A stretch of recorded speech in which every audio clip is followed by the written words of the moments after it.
यस कार्यक्रमका श्रद्धेय सभापति सभा प्रमुख अतिथिज्यू, कार्यक्रमका विशिष्ट अतिथिज्यूहरू र मञ्चासीन भएका श्रद्धेय नेतागणहरू र उपस्थित भएका सम्पूर्ण पार्टीका श्रद्धेय साथीहरू, पत्रकारजीहरू, सुरक्षा निकायजीका साथीहरू र यहाँ उपस्थित हुनुभएका सम्पूर्ण पोखरेलीवासीहरूलाई यो कार्यक्रममा जुन उपस्थिति जनाउनु भयो यसको लागि म आयोजकको तर्फबाट सबैलाई हार्दिक जय नेपाल व्यक्त गर्न चाहन्छु, नेपाली कांग्रेस कास्कीको तर्फबाट। र आज यहाँहरूका बीचमा हामीले एउटा कार्यक्रम पार्टीको केन्द्रले आयोजना गरेको र कार्यक्रम तय गरेको कार्यक्रम आज हामीले यहाँ सम्पन्न गरिरहेका छौं र यो सम्पन्न गरिरहँदाखेरि म गाउँ गाउँबाट आउने पार्टीका सबै कार्यकर्ताहरू र पार्टीको यो कार्यक्रमलाई सम्बोधन गर्न आउनुहुने केन्द्रीय प्रमुख अतिथि, केन्द्रीय सदस्यज्यू लगायत हामीलाई यो ठाउँमा हामीले यो कार्यक्रम गरिरहँदा मैले देखेको छु। यहाँ लामो समय लकडाउनबाट व्यापारमा परेको मार र त्यो असलिलोबाट पनि आज हामीले यहाँका सटरका अगाडि यो जुन कार्यक्रम गरेका छौं, यो कार्यक्रमबाट यो सटरका व्यापारी साथीहरूलाई पर्न गएको जुन मर्का छ, त्यो मर्का भइरहँदाखेरि पनि हामीलाई शालीनतापूर्वक यहाँको उपस्थिति सहित भएर जुन कार्यक्रम गर्न सहयोग गर्नुभयो, यसको लागि म सबै कास्की जिल्ला पार्टीको आयोजकको तर्फबाट यहाँहरू सबैलाई आभार र धन्यवाद व्यक्त गर्न चाहन्छु। र म आज मेरो पहिलो कुरामा आज युवाहरूको एउटा फेसबुकको भनाइलाई उद्धृत गर्दै नितान्तै यो मेरो भनाइ युवाहरूलाई दिन चाहन्छु। आज फेसबुकमा कहिलेकाहीँ हेर्ने गर्छु म र त्यहाँ एउटा लेखिने गरे हुन्छ कसैले कसैको बारेमा, विशेष गरेर युवा केटाहरूले उमेरका युवतीहरूलाई फेसबुकमा एउटा स्ट्याटस कहिले कहिले लेख्ने गरिन्छ र त्यहाँ लेखिएको हुन्छ, प्रिय तिमी छौ पो म बाँचेको छु, त्यसैले तिमीलाई शुभकामना भनेर त्यो लेखिया हुन्छ। आज धेरैले लाग्छ कांग्रेसको इतिहासमा हामीले धेरै उतार चढाव थियौं, धेरै उतार चढाव पछाडि कांग्रेसले हरेक इतिहासका कालखण्डमा कांग्रेस माथिको आक्रमण, कांग्रेस माथि गरिने चाहे त्यो सत्तामा रहने पार्टीको दमन होस्, चाहे राजनीतिक आफ्नो अभिष्ट पूरा गर्ने बन्दुक बोकेर जंगल पस्ने मार्क्सवादी दर्शन र हँसिया हतौडाको झण्डा बोकेर आमूल परिवर्तनको रूपमा लाग्ने कम्युनिस्ट हुन्, सबैको प्रहार नेपाली कांग्रेसमाथि छ। हामीले देख्यौं 7 सालबाट अहिले पछिल्लो 62-63 सम्म आउँदाखेरि पनि त्यसको निशानाको तारो कांग्रेस बन्यो। त्यो कांग्रेस बनिरहँदा हामीले नेतृत्व गरेर यो परिवर्तन ल्यायौं, जनताले यो व्यवस्था पाए, यो संविधान पाए, जनताले एउटा आशा जगायौं, एउटा विश्वास जगायौं र जनतालाई भरोसा गर्नुहोस् भनेर भन्यौं।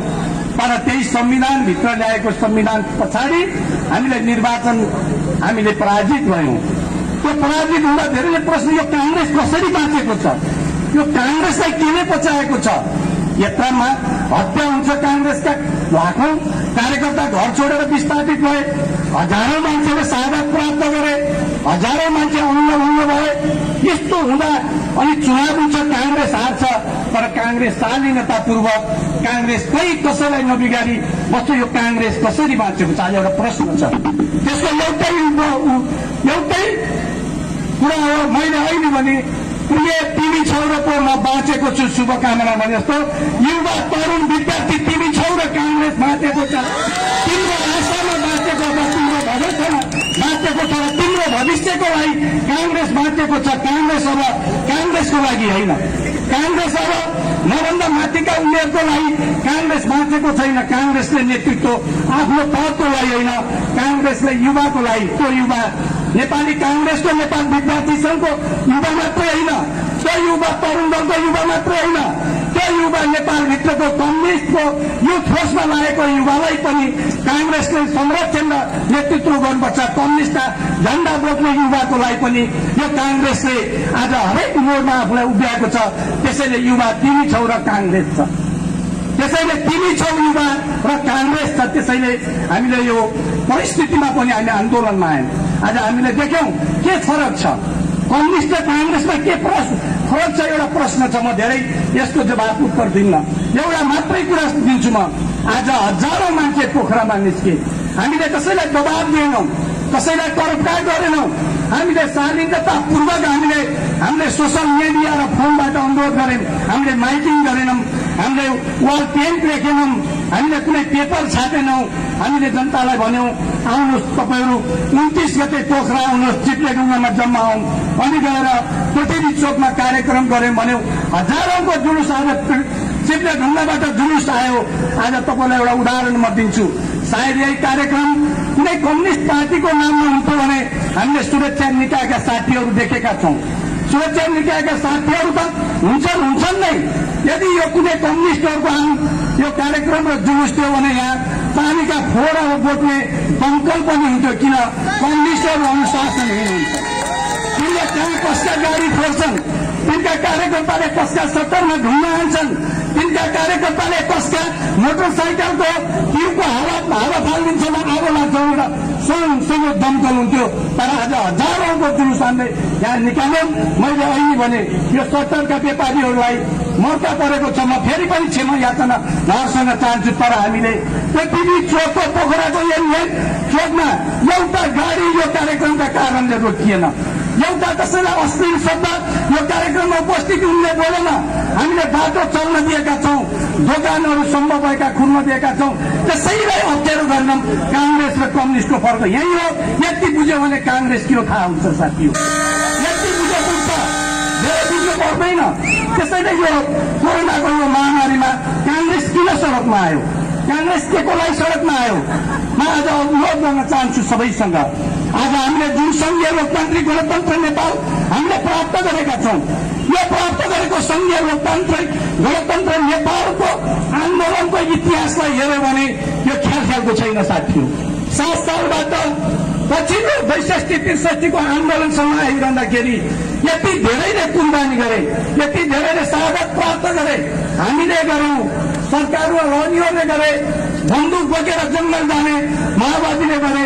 हामीले कसैले यो गणतन्त्र कसले ल्याएको भनेर कसैले प्रश्न गर्छ भने त्यसको उत्तर यो गणतन्त्र कम्युनिस्टले होइन, तत्कालीन एमाले होइन, तत्कालीन बन्दुक बोकेर जंगल पसेको माओवादीले ल्याएको यो गणतन्त्र होइन साथी हो।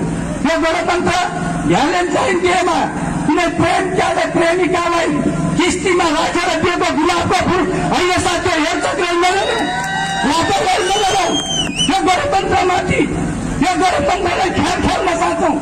यो गणतन्त्र प्राप्त गर्न बिपी कोइरालाले शुरू गरेको आन्दोलनबाट पछिल्लो आन्दोलनसम्म आइरहँदा कांग्रेसका हामीले देखेका छौं। बन्दुक बोकेर गणतन्त्र ल्याउँछु भन्ने प्रचण्डजी र बैलगाडा चढेर अमेरिका जान्छु भने र गणतन्त्र आउँदैन भने खड्गा ओलीजीलाई हेक्का हुनुपर्छ। एउटा कुराको के एक आयो भने यो आन्दोलनको गणतन्त्र ल्याइरहँदा प्रचण्डजीलाई थाहा छ कि छैन? मन्जुमा पढाइरहेको, कक्षा कोठामा पढाइरहेको मुक्तिराम अधिकारी मास्टरलाई झुरेर मरिसकेपछि चित्त नबुझेर चिरेर चक्कुले चिरेर रगत बगाउँदै ल्याएको गणतन्त्र हो। यो गणतन्त्र कास्कीको कुरा गर्नुहुन्छ भने नेपाली कांग्रेसका सदस्य नेता संग्रामका कृष्णबहादुर गुरुङलाई हत्या गरेर आएको यो गणतन्त्र हो। माछा पुछरेका टेकबहादुर गुरुङको हत्या गरेर आएको गणतन्त्र हो। यो गणतन्त्र मिजुरेका रतन सिंह गुरुङको हत्या गरेर आएको गणतन्त्र हो। हंसपुरका पशुपति राणावादको हत्या गरेर आएको यो गणतन्त्र हाम्रा नेताका रगत छ मात्रै होइन,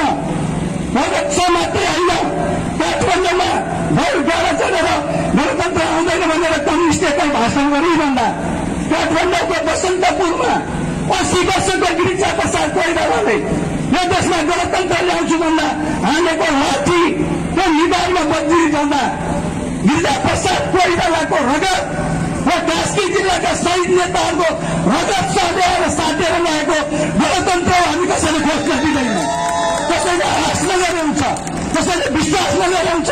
कांग्रेस एउटा चुनाव हार्दैमा यो देशबाट गणतन्त्र खोज्छौँ भनेर कम्युनिस्टले पनि नसके हुन्छ। हिजोका राजा महाराजाले पनि नसोचिन्छ। मैले सुने केही दिन अगाडि पोखरामा एउटा जुलुस निस्क्यो साथी हो, अचम्मैको जुलुस निस्क्यो। र अनौठो भयो पोखरा, अब खत्तम यो पोखरामा अरू कोही पार्टी छैनन् भनेर सारा मिडिया र प्रचार गर्न थाले, जनताका मुखामुख हुन थाले। हामीले भन्यौं यो पोखरा प्रजातन्त्रको यो उर्वर भूमि हो। यो गणतन्त्रमा विरोधी साम्यवादी कम्युनिस्ट निर्दलीय राजावादीको भूमि होइन पोखरा।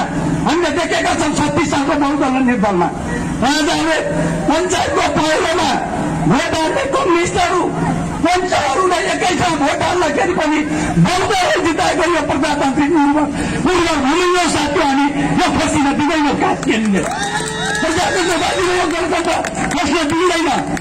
त्यसैले यो गणतन्त्र हाम्रो रगतले साटेर ल्याएको गणतन्त्र हो। बिपी कोइरालाको विचार सिद्धान्तले उर्वर भूमिलाई जगाएको गिरिजा प्रसाद कोइरालाको रगत, सन्मान कृष्णबहादुर गुरुङ, टेकबहादुर गुरुङ लगायतका नेताहरूको रगत सँगाएर ल्याएको यो गणतन्त्र कोही कम्युनिस्टको शासनले यो गणतन्त्र खोज्न सक्दैन साथीहरू। त्यसैले म अनुरोध गर्छु यो प्रजातन्त्रको भूमिबाट हामीले आज यो कम्युनिस्ट सरकारको हामीले यो खड्ग ओलीलाई हामीले मागिरहेका छैनौँ राजीनाम। हामीले भनेका छैनौँ तिमीले सत्ता छोडो भनेर। हामीले भन्यौँ हामीले खड्ग प्रसाद ओलीलाई किडनी फेर्नु भएको छ, दुई पटक फेर्नु भएको छ, बिरामी हुनुहुन्छ, अस्वस्थ हुनुहुन्छ।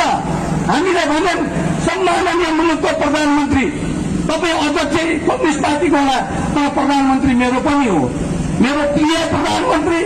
तपाईँलाई नेपाली कांग्रेसका हजारौं लाखौं जनताको शुभकामना छ। तपाईँ स्वस्थ रहनुहोस्, तपाईँ निरोगी हुनुहोस्, लोकले 5 वर्ष प्रधानमन्त्री चलाउनुहोस्। हाम्रो कुनै आपत्ति छैन, हामीले शुभकामना दिएका छौँ, हाम्रो शुभकामना छ। तर हामीले देख्यौं कहिले कहीँ उल्टो मती हुन सुरु गरेपछि खड्ग प्रसाद ओलीको मुक्ति हाम्रा कारणले होइन, उनकै पार्टी प्रचण्डका कारणले जाँदैछ। प्रचण्डले लेख्नुभयो 19 पेपरको एउटा यो सरकारको बारेमा। वर्तमान प्रधानमन्त्रीले सरकार चलाइसकेपछि सरकारमा कति खराबी र बदमाशी गर्नुभएको छ। खड्ग प्रसाद ओलीलाई प्रचण्डले लेखेको लभ लेटर छ एउटा, त्यो लभ लेटर 19 पेपरको लभ लेटर छ।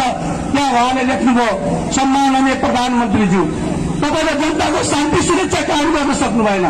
सम्माननीय प्रधानमन्त्रीज्यू तपाईँले लकडाउन लगाउनुभयो, खाना नपाएर फुटपाथमा हिँडेका मजदुर र श्रम गर्ने जनतालाई तपाईँले राहत गर्न सक्नु भएन। कोरोनाबाट प्रताडित भएर अय्या भनेर गाडीमा छटपटाइरहेका मान्छेले मृत्युको शय्यामा जानु पर्यो, त्यहाँ परिवारले भेट्न पाएनन्। सेनाले प्लास्टिक बोझले खाल्टो खनेर लास गर्यो, तिनले औषधि पाएन। तपाईँ किनै बदमाशी किनै खराबी गर्नु भएको छ। त्यसैले तपाईँले प्रधानमन्त्रीबाट राजीनामा दिनुहोस् भनेर कसले भन्यो? प्रचण्डले, यो कांग्रेसले है। अनि त्यसको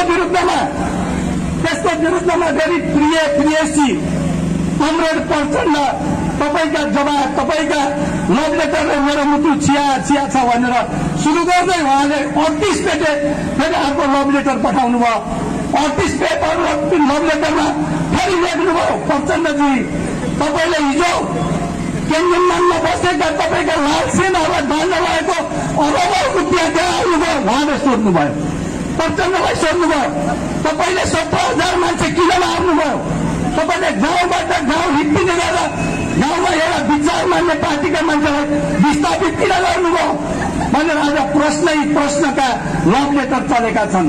त्यसैले हामीले भनेका छौँ आज ती दुईटै लभ लेटरमा एउटा 38 पेजे छ, एउटा 19 पेजे छ।